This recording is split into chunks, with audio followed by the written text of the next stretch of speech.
ดำแล้วมันชีนั้นอยู่บ่วะก็ติดอยู่เนาะมันติดอยู่ดอกกล้ามันมีตายง่ายแบบนั้นโอ้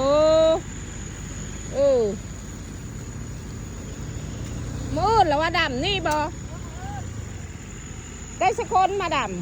ำจ้างมาเท่าไหร่5 บาทใช่ไหมระหว่างเสาละ200กับมัดละ5 บาทกับเอาเสาละ200ถึงอ่ะ